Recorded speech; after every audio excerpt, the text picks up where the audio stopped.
E aí, gente? Hoje a questão é de eletroquímica, um clássico que é o seguinte. Eu quero que uma placa de prata mergulhada em água não seja corroída. Essa água está a 25 graus Celsius e ela está em equilíbrio com o ar atmosférico, cuja pressão é 1 bar. A pergunta é, como é que nós devemos ajustar o pH do meio aquoso para que a prata não seja corroída? Temos 3 dados de potencial padrão de semicela. Então vamos começar analisando esses 3 dados comparativamente para perceber o seguinte. A tendência do O2 se reduzir a H2O, de número de oxidação 0 para número de oxidação menos 2, é expressa por essa grandeza. Já a tendência do íon Ag+ se reduzir a Ag0 é menor que a tendência do O2 se reduzir. E a tendência do H+ se reduzir a H2 menor ainda. Perceba que eu já vou eliminar a possibilidade de que a prata seja corroída pelo H+. Porque para a prata ser corroída pelo H+, o H+ iria se reduzir a H2 e a prata se oxidar a Ag+. Só que a tendência da prata se reduzir é maior que a tendência do H+ se reduzir. Então a gente já elimina de cara a possibilidade de corrosão pelo H+ nesse contexto. Agora, o que sobra? Sobram esses 2 valores de potencial de semicela para nós compararmos. A tendência do O2 se reduzir é maior que a tendência do Ag+ se reduzir. Então, o Ag0 é oxidado, é corroído pelo O2. Isso nas condições padrão. Por que nas condições padrão? Porque esses são potenciais padrão de semicela. E o que quer dizer situação padrão? Situação padrão, estado padrão, quer dizer, se a espécie está aquosa, 1 mol por litro. Se é um líquido, é o líquido puro. Se é um sólido, é o sólido puro. Se é um gás, esse gás está a 1 bar. No caso, o H+ está suposto em concentração 1 mol por litro quando eu dou esse valor. Se eu tenho 1 mol por litro de H+, eu tenho pH 0. A questão é, se eu variar a concentração de H+, esse valor de potencial deixará de ser o valor padrão. E ele vai mudar. Perceba que diminuindo a concentração de H+, diminui a tendência dessa reação de redução acontecer, justamente porque eu tenho menor concentração desse reagente. Consequentemente, esse número vai baixando, baixando, baixando.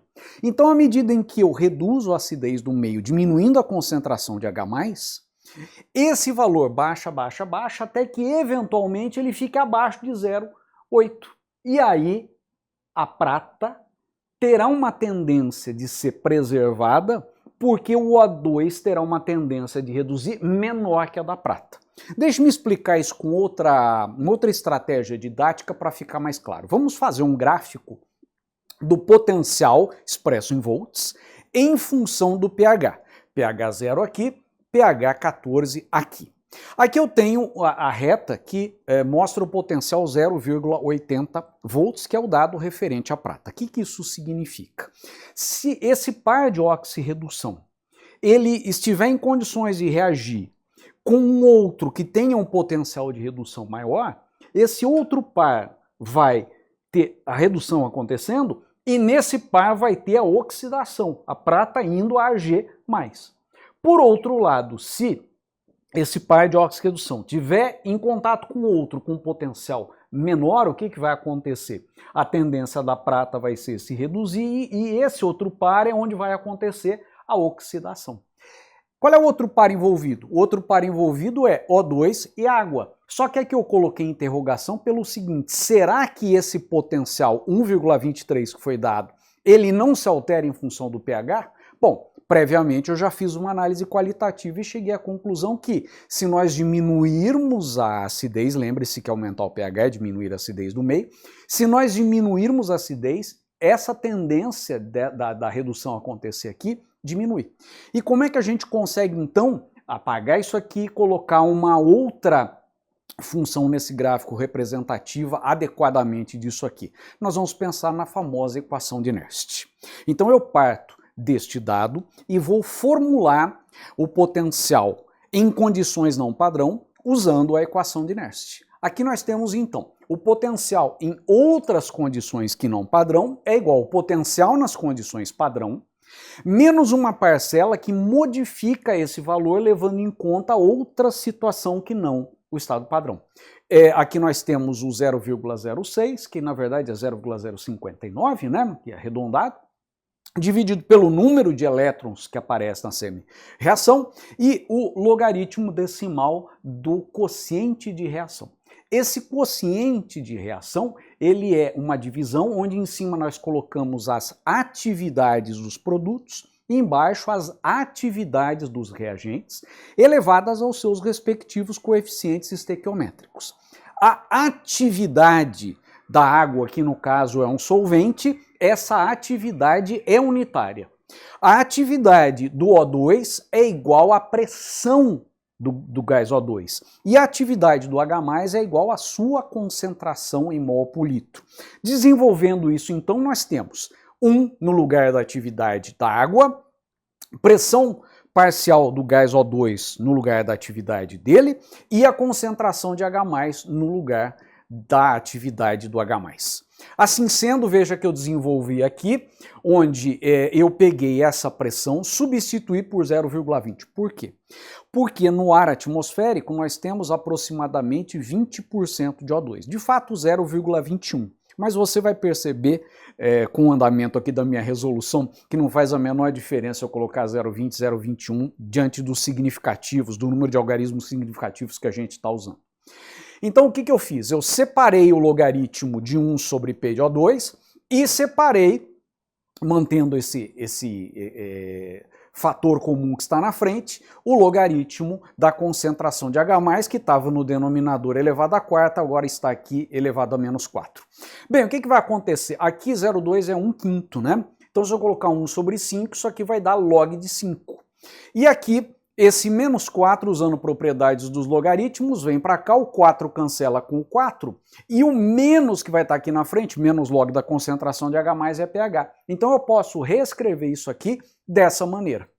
O que aconteceu do 1,23 para que ele passe para 1,22? Eu efetuei isso aqui, levando em conta o log de 5, e cheguei à conclusão que ele afeta a segunda casa depois da vírgula. Quer dizer, tem realmente pouca relevância numérica o fato de o O2 não estar a 1 bar, mas sim a 0,20 bar, que é a sua pressão parcial. E aqui o 4 cancelou com 4, vai aparecer o pH e o 0,06 menos aqui na frente. Bom, o que eu vou fazer agora? Eu vou fazer um gráfico disso. Perceba que isso aqui pode ser colocado no eixo Y, isso aqui é o ponto de cruzamento com o eixo, e o pH vai no eixo X, ou seja, eu, usando essa equação que acabei de demonstrar, traço essa reta. Perceba que 1,22 é o intercepto, e o coeficiente angular é negativo, o coeficiente é menos 0,06. E o pH é o Y, né, o que está no eixo das abscissas. Agora eu vou recolocar aqui, sim, um detalhe. Se você colocar pH 14 aqui, fizer essa conta, você vai descobrir que o potencial é 0,38. Isso significa o quê? Que a partir da situação de concentração de H+ 1 mol por litro, à medida que o pH vai aumentando, ou seja, a acidez vai diminuindo, em direção a uma situação onde o pH 14 quer dizer que a concentração de OH- íons hidróxidos será 1 mol por litro, o potencial de redução decresce linearmente, ou seja, a tendência do O2 se reduzir à água diminui com o aumento da alcalinidade do meio. Legal, né?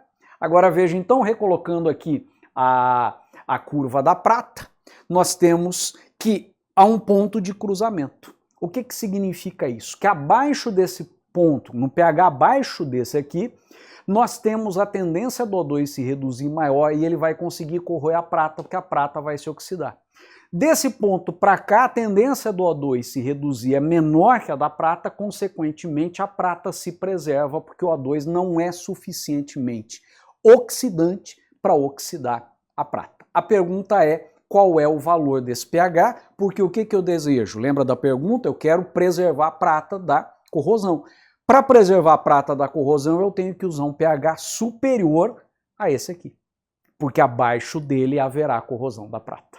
Então vamos fazer o seguinte, vamos pegar a equação dessa reta e igualar, colocar aqui 0,80. Por quê? Quando aqui for 0,80, eu descubro exatamente em que ponto na escala do pH, em que ponto aqui nas abscissas há o cruzamento. Então, colocando aqui 0,80, nós efetuamos e calculamos que o pH é 7. Esse é o pH do cruzamento. Qual é a resposta, então? Se o pH for maior que 7, a prata estará preservada da corrosão por conta do cálculo que nós fizemos com a equação de Nernst. Espero que tenha te ajudado. Bom estudo e até a próxima.